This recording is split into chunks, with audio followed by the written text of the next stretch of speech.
Here's a quick look at how to use Cyberpi. First, connect to a power source, such as a power bank or computer. You can do this with a USB-C cable, which is included in the box. Press the button on the side of Cyberpi. Now you can access the CyberOS, the operating system developed specifically for Cyberpi.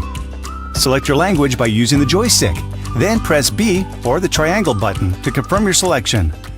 After selecting your language, you can access the main interface of CyberOS. Let's try out the program switching feature.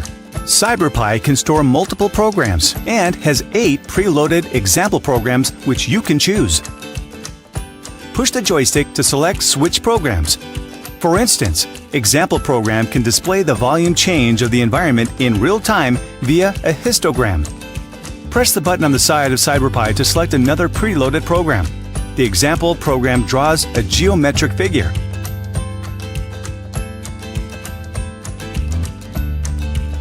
Now let's program Cyberpi using the Makeblock coding editor.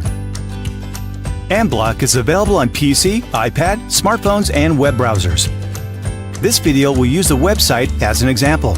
For the Chrome browser, you need to download and install Mlink 2 before you can use it.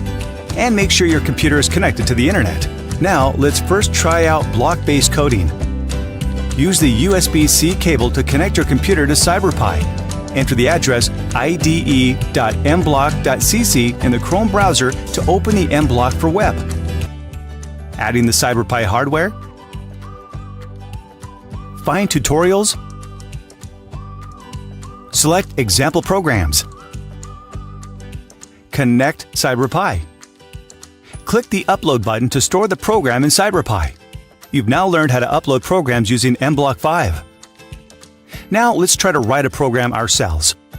Select New to create a new project. From the Blocks area, drag the blocks you need.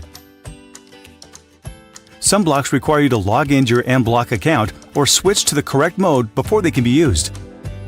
Click Save at any time on the Makeblock 5 toolbar to save the project to your Makeblock 5 cloud space.